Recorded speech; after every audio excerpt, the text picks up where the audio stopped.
การหวนขึ้นบ้านมันบ่แม่นความล้มเหลวบ่แม่นคนสิ้นไล่ไม่ตอกสำหรับบางคนมันคือการกลับคืนสู่วิถีถิ่นฐานที่เชื่อว่ามันเป็นสายทางเลี่ยงปากเลี่ยงท้องจนฮอดมื้อตาย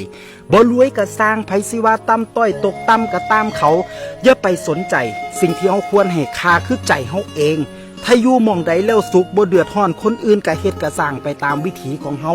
บ่จำเป็นต้องเป้าประกาศบอกว่าเฮากำลังเฮ็ดหยังอยู่เพราะถ้ามื้อนึงเฮาสำเร็จเดี๋ยวคนเขาก็สิมาถามเฮาเองปล่อยให้เจ้าของได้เฮ็ดได้สร้างไปตามห้อยเก่าหรือสิเอาห้อยเก่าผสมห้อยใหม่ยุคสมัยบอกเฮาให้ตามห้อยเก่าได้แต่อย่าลืมเงยหน้าเบิ่งโลกน้ำว่าหมู่เขาไปฮอดไสแล้วอยากเป็นไทบ้านที่มีคุณค่าก็แค่ขยันเท่ากับบ่อดตายอย่าเป็นคนมีแต่คำเว้าแต่บ่เฮ็ดอีหยังเลยเว้าแน่เฮ็ดแน่ก็อาจดีกว่าในเมื่อย่างน้ำห้อยไม่แล้วยังบ่ไปฮอดใสหลายชีวิตกันเลยอ่านอวยกับใจมาพึ่งพิงพึ่งพาห้อยเก่าที่เฮาเฮ็ดวิถีท้องถิ่นพาอยู่รอดปลอดภัยในถิ่นฐานบ้านเกิดผ่านยุคผ่านสมัยบ่ร่ำรวยหรูหราบ่โก้หรูไฮโซ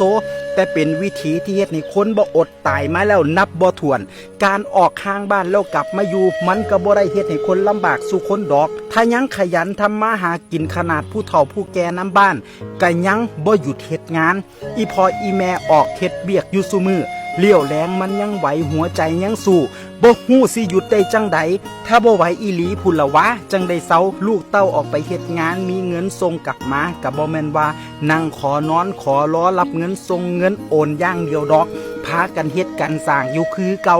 แต่ให้บืนสู่ชีวิตทางบ้านคือจังเก่าบ่ได้แล้วพอต่างคนต่างออกไปเผชิญชะตากรรมเบิ่งแล้วมันยังหวยหายังผูกพันก็เลยได้อ่านอวยหันเหคืนเมื่อบ้านตั้งแต่มื้อนั้นคิดฮอดสุหม่องสุแก่ที่เคยไปสู่ชีวิตคิดฮอดสุคนที่เคยห่วมทุกข์ห่วมสุขบางคนเคยผูกพันก็ค่อยๆห่างกันออกไปคนใหม่กับผ่านเข้ามาพบพ่อเพื่อพ่อใหม่มันก็คือกันกับชีวิตไทยบ้านเฮานี่ล่ะหนีออกจากบ้านเพื่อหาทางกลับบ้านออกไปเพื่อกลับมาใหม่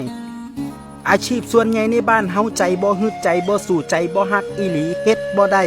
สำคัญกว่านั้นมันสิมีคำถามถากถางดูหมิ่นว่าคือบ่ไปหางานเฮ็ดอยู่ในเมืองใหญ่มันจังได้เงินหลายๆทั้งที่หักลบกบหนี้ค่าของชีพแล้วอยู่บ้านก็พอเลี้ยงปากเลี้ยงท้องได้ผมว่ามันเป็นค่านิยมส่วนใหญ่มากกว่า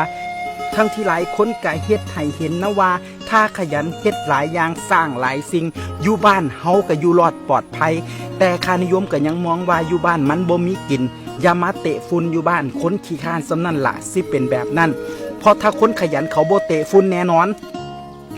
ปลายทางชีวิตของไทยบ้านเฮาก็เลยอ่านอวยคำว่าสิไปอยู่ไสก็บ่สุขใจซ้ำบ้านเฮาก็ยังเป็นความจริง